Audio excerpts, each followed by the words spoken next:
Jo penso que és governar de cara a la gent. No estem fent ninguna obra faraònica.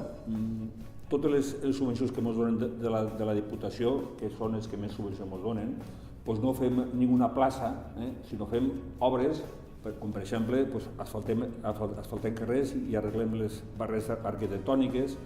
Tot el que hem fet en Carabanchel són obretes menors.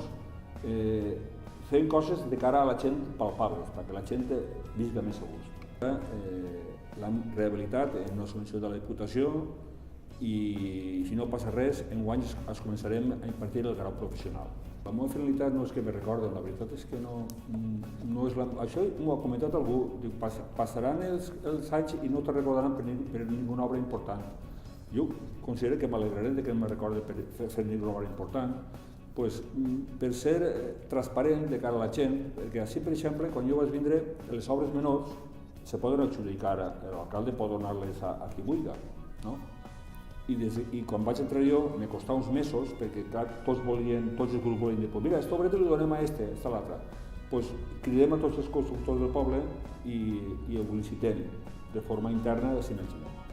Això és un exemple de com m'agradaria que l'Ajuntament funcionara l'any que del Mercat Municipal rehabilitat, perquè és un edifici que està al centre del poble, emblemàtic. Aleshores serà una cosa... és un edifici emblemàtic i al mateix temps volem potenciar-ho per al comerç local.